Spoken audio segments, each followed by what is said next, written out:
성경적 세계관의 새로운 이름을 알리는 오리진 스콜라입니다. 안녕하세요. 오리진 스콜라의 대표를 맡고 있는 류승민입니다. 오늘은 특별한 초대 손님을 모시고 이야기를 한번 나눠보게 텐데요. 한국어깨동무사역원의 대표이시고 또 프레시 무브먼트의 공동대표이시고 어번데일 벤처스 로컬 센터장을 하시면서 만남, 백비, 쓸모있는 교육 등의 저자로 청년들의 시대적 사명을 깨우고 계시는 그리고 그들에게 주어진 길을 걸어가도록 돕는 안내자가 되어주시는 읽고 쓰고 여행하는 여행자 윤은성 대표님을 모시겠습니다. 어서 오십시오. 네, 안녕하세요. 네, 안녕하십니까. 소개가 너무 긴 것 같아요. 근데 이렇게 소개를 길게 할 수밖에 없는 목사님을 모셔가지고. 그래요? 네. 소개가 길면 별 볼 일 없는 사람인데. 근데 목사님 제가 이렇게 소개를 드리는 걸 들으시면서 목사님의 인생을 돌아봤을 때 어떤 인생을 살아오실 것 같으세요? 쓸데없이 많은 일을 하고 있구나 뭐 이런 생각.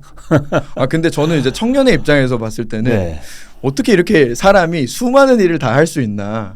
사실 저는 멀티가 그렇게 잘 되지 않는 사람인데 목사님께서는 어떻게 이렇게 많은 분야와 또 되게 연결되지 않는 분야들을 이렇게 다 활성화시킬 수 있는 일들을 하셨는지가 사실 좀 제일 궁금해요. 그래서 첫 번째 질문으로 좀 이런 질문 좀 드려보고 싶어요. 어떻게 연결되지 않는 그런 분야들에서 이렇게 일을 하시게 됐고 또 그런 것들에 대해서 한번 말씀해 주시면 좋겠습니다. 그 원래 삶이라는 게 다른 사람의 삶을 내가 이렇게 멀리서 지켜볼 때는 다 이제 안 보이죠. 이해하기 힘들어요. 네, 그렇죠. 그래서 저는 이제 남의 삶에 대해서 너무 이렇게 평가하거나 이렇게 관여하지 마라. 왜냐하면 그 내면에 깊이 들어가 보면 정말 우리가 상상할 수 없는 많은 이야기들이 그 안에 있고 저는 사람이 살면서 단 한 번도 자기 마음에 있는 이야기를 다 하고 가지 못한다고 생각하기 때문에 이 세상에 어느 누구도 그래서 사람에 대해서 좀 쉽게 단정짓거나 판단하는 일은 정말 위험한 일이다.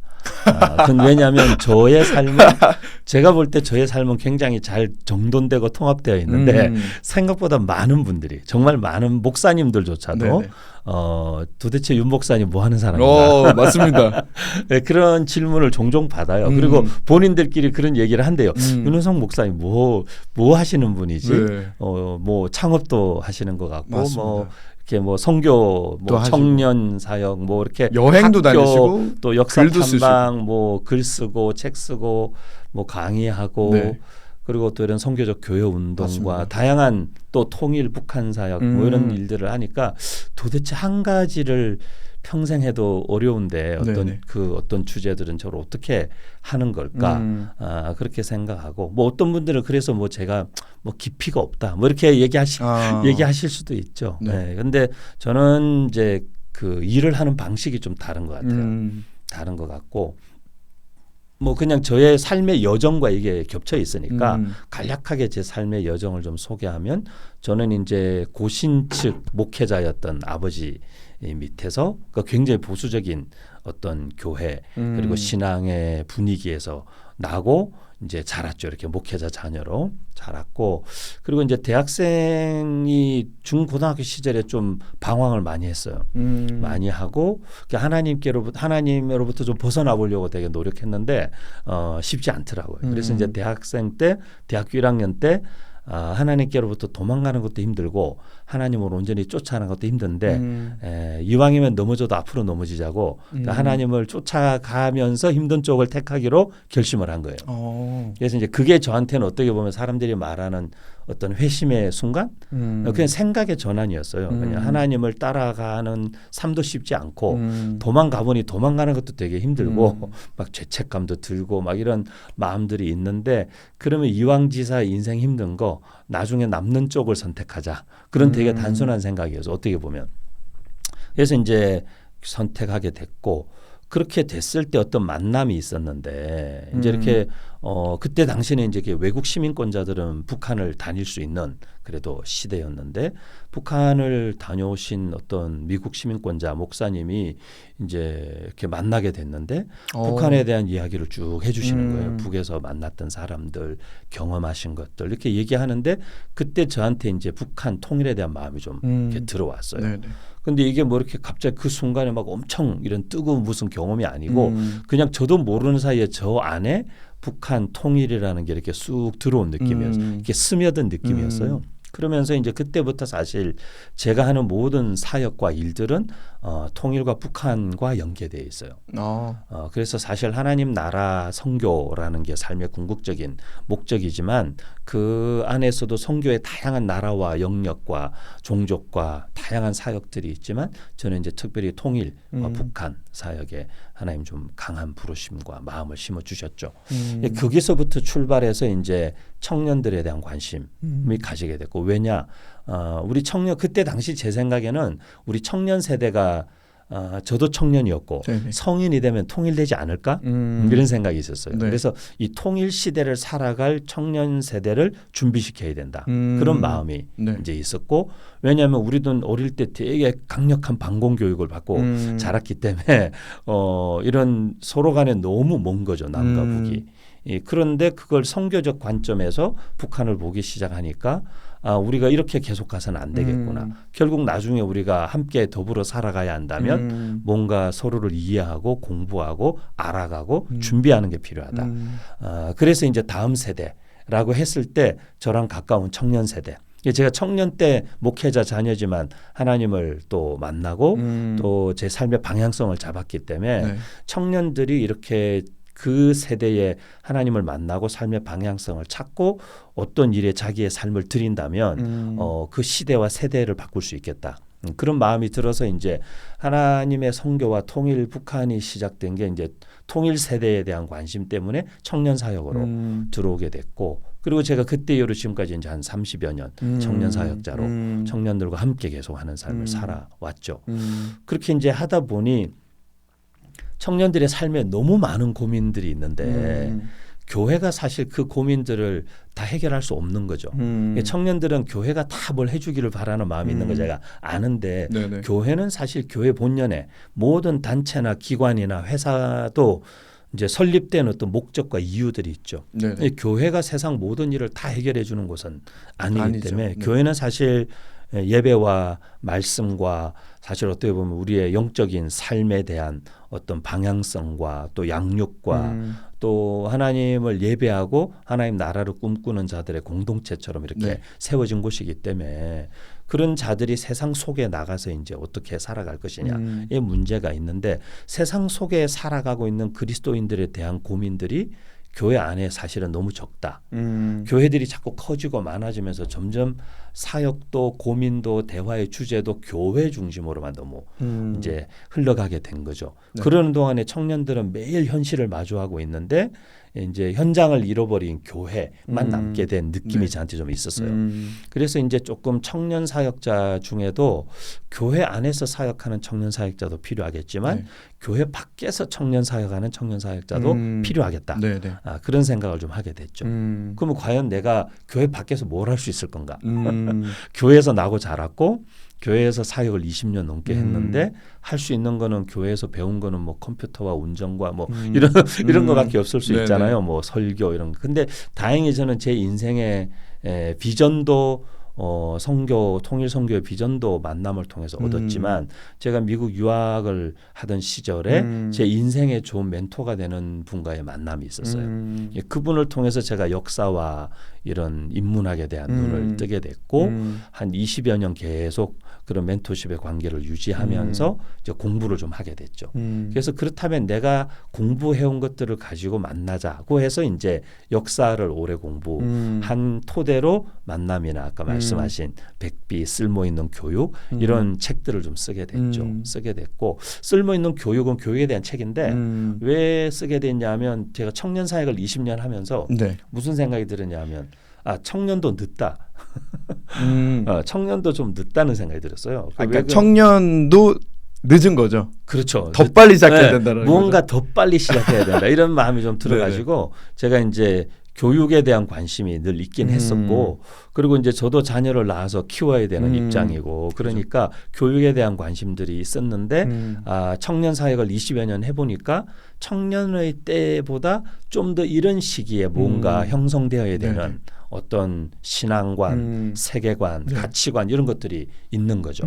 청년들이 그것들이 형성이 되지 않은 상태에서 성인이 되어서 자기 삶을 스스로 살아나가려고 하니 너무 정리되지 않은 생각과 가치관들 때문에 방황하고 혼란스럽고 어떻게 선택해야 될지 모르겠고 그런 선택 장애, 결정 장애 이런 어려움들을 많이 겪는 네네. 것들을 보게 됐고 그래서 이제 대안학교에 관심을 가지게 됐어요. 아, 그래서 이제 제가 어깨동무 학교라는 기독교 대안학교를 2015년도에 네. 이제 시작을 해서 이제 한 나이라도 어릴 때부터 시작해야 된다. 음. 그러다 보니 이제 제가 쭉 대안학교 네. 사역을 하게 됐고 결국에는 청년들에 대한 고민이 거기까지 이어진 거죠. 그래서 뭐 키워드를 보자면 선교, 통일 선교, 그리고 청년 세대, 통일 세대, 그리고 그것이 이제 대안 교육까지 통일 후 우리가 함께 받을 교육, 함께 공부할 수 있는 학교는 어떤 학교일까?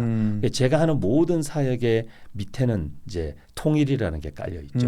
그래서 이게 통일시키기가 쉬워요.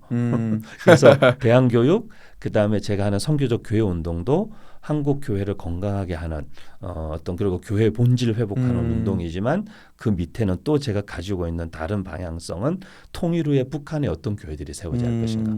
과연 우리 남쪽에 있는 이런 교회가 그대로 복제해서 북한에 갖다 놓으면 북한이 진짜 하나님 나라로 회복되고 세워지기에 적합할 것인가. 우리와 너무 다른 7, 80년 문화적 갭을 갖고 사는 사람들이니까 좀 선교적 고민이 필요하다. 북한에 세워질 교회에 대해서도.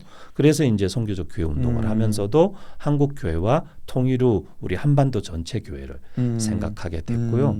그렇게 하면서 이제 이렇게 청년들하고 계속 오다 보니 청년들의 삶의 현실적인 문제가 갈수록 이제 어려워지는 걸 그렇습니다. 보게 된 거죠. 네. 취업 문제나 창업, 결혼, 출산, 진로. 여러 가지가 근데 있습니다. 사실 여러 가지 문제가 있지만 솔직히 깨놓고 얘기해서 이런 저속한 표현을 쓰면 안 되나? 근데 솔직히 과감하게 이제, 얘기해 주시죠. 네. 솔직히 이렇게 딱 진짜 마음을 다 진짜 우리가 오픈하고 네. 솔직하게 얘기했을 때 경제적인 문제가 제일 크다는 거죠.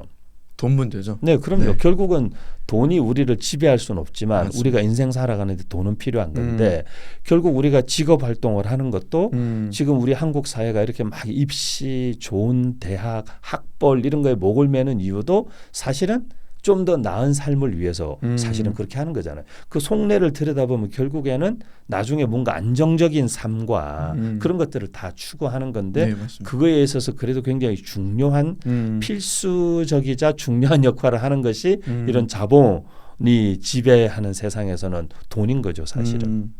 그런데 우리가 교회에서는 돈 문제에 대해서 너무 배운 게 없는 거죠. 약간 맞습니다. 돈은 멀리 해야 되는. 맞습니다. 그래서 우리가 다 가난한지도 모르겠어요. 근데 약간 돈은 다 멀리 해야 되는 것처럼 맞습니다. 생각하는데 제가 볼 때는 진짜 그런가?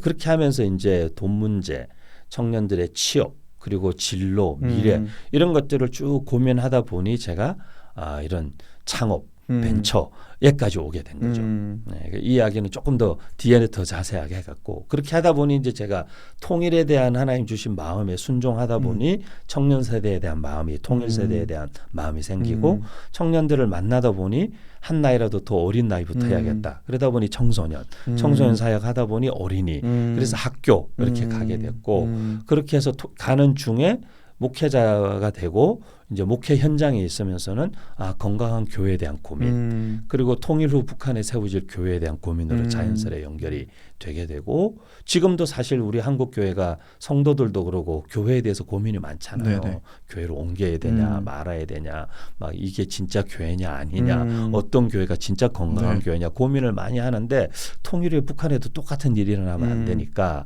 일어나겠지만 그래도 좀 준비하는 게 필요하다. 네네. 그래서 이제 좀 교회의 본질을 고민하다 보니 선교적 교회 운동 프레시 네트워크로 오게 됐고 그리고 이제 청년들과 함께 이 고민들을 그리고 교회 그리고 교육 교회 그리고 이제 비즈니스까지 오게 된 거죠.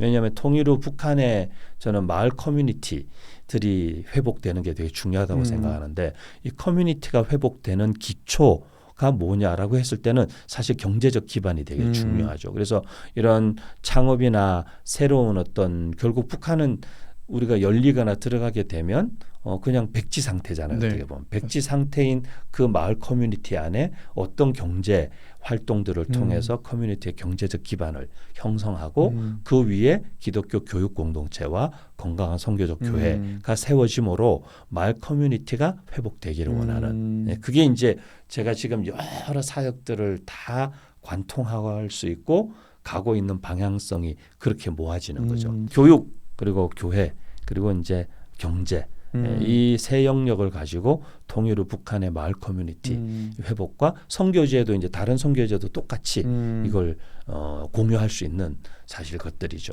그러니까 목사님의 어떤 인생 이게 여정을 제가 듣는 이제 과정이었는데 네. 되게 이렇게 통일이라고 하는 어떤 큰 비전을 향해서 굉장히 구조적이고 네. 실천적인 삶을 여태까지 살아오신 것 같아요.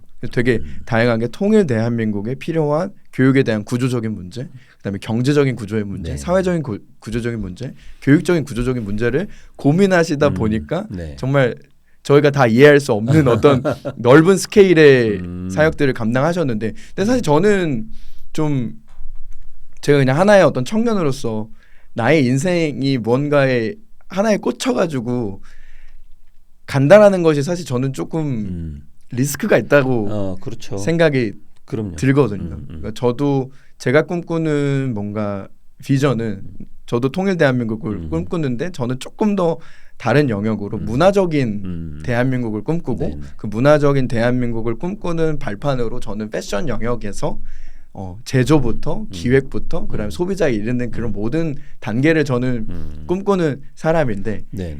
저의 관심이 뭐 워낙 미디어도 많고 이러다 보니까 뭔가 집중하기 탁 어려운 어떤 그 시점이 있었는데 그 저희 어떤 비전과 사명에 어떻게 다시 이렇게 초점을 맞추는 과정들이 사실 저는 좀 어려웠던 것 같아요. 저도 네네. 제 경력을 이제 돌이켜 보면 뭐 패션도 갔다가 마케팅으로도 갔다가 IT 영역으로도 갔는데 그 안에서 되게 뭔가 이해되지 않는 제 마음에 뭔가 막연함과 답답함이 있더라고요. 사실은 돈 때문에 그러니까 경제적인 문제 때문에 네네. 더 좋은 걸 선택하기 위해서 이것저것 돌아다녔지만 계속 마음에 턱턱 걸리는 부분이 있는데 목사님께서는 뭔가 그런 경험은 없으셨어요? 청년 시기에?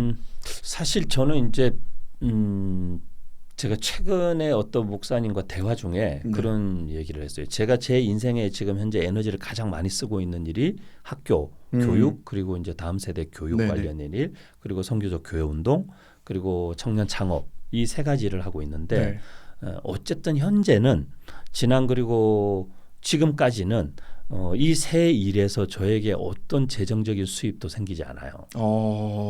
그게 가능하세요? 네, 그래서 제가 대안학교를 막 전국에 여러 곳에 저희 학교들이 있고 네네, 네트워크형으로 있기 때문에 사람들은 제가 되게 돈을 많이 받는 줄 알아요, 학교에서. 네. 근데 학교 설립 이래 지금까지 학교에서 한 번도 재정적인 지원이나 월급이나 이런 걸 받아본 적이 없고 2015년부터 그리고 선교적 교회 운동을 계속 해왔고 어깨동무 사역원은 벌써 제가 20년 넘게 해왔지만 어깨동무 사역원에서도 월급을 받은 적이 없고 또 프레시 네트워크에서도 월급을 받은 적이 없고 지금 제가 벤처 회사와 함께 벤처 일을 하고 있지만 저희도 이제 새롭게 사실 청년 창업과 지금 로컬 상권 활성화 사업, 지역 소멸 위기 대응 사업이라든지 이런 일들을 사실 지금 개척하는 영역에 들어와 있기 때문에 저희가 여러 사업들이 진행이 되고 있지만 거기에서 아직 막 엄청 저희에게 수익이 리턴이 되는 상황은 아니기 때문에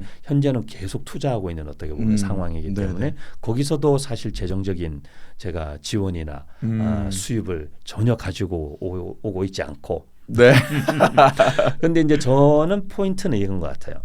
사람이 돈을 줘도 하기 힘들어하는 일들이 많은데 저는 돈을 한 푼 주지 않아도 제 스스로가 자발적으로 포기하고 싶지 않고 10년, 20년, 지금 2, 3년씩 제 시간과 열정과 에너지를 쏟아서 계속 하는 일. 이 중에 하나도 그럼에도 불구하고 포기하고 싶거나 돈 때문에 그만두고 싶지 않은 거죠. 어떤 일도. 저는 그 일을 찾았다는 것 자체가 되게 행복한 삶이라고 생각해요. 사람이 한 가지 일이라도 내 평생을 다 바치고 여기서 내가 재정적인 수입이 하나도 없어도 나는 이 일을 하는 게 너무 행복하고 너무 좋아. 그런 일을 찾는다면 인생 사실 살만할 텐데 저는 그런 일을 세 가지나 갖고 있잖아요. 그게 제가 되게 행복한 사람이라는 생각을 사실 많이 해요. 늘 되게 감사하다. 그럼 이제 재정적인 수입은 어떻게 하느냐? 제가 이제 뭐 주로 집회나 강의나 이제 이런 것들을 하니까 집회나 강의나 그러니까 저는 제가 돈을 벌어서 제가 하고 싶은 일을 하는 그런 어떤 삶의 구조를 한 20몇 년 동안 어떻게 보면 만들어낸 거죠. 네네. 여기까지 오는 동안에 물론 어려운 시간이나 고민이나 갈등이 전혀 없었던 건 아니지만 그럼에도 불구하고 포기할 수 없고 내려놓을 수 없고 이것만은 계속 가져가고 싶은 그 꿈이 내 마음에 있다라는 게 저는 늘 감사한 일이라고 생각하죠.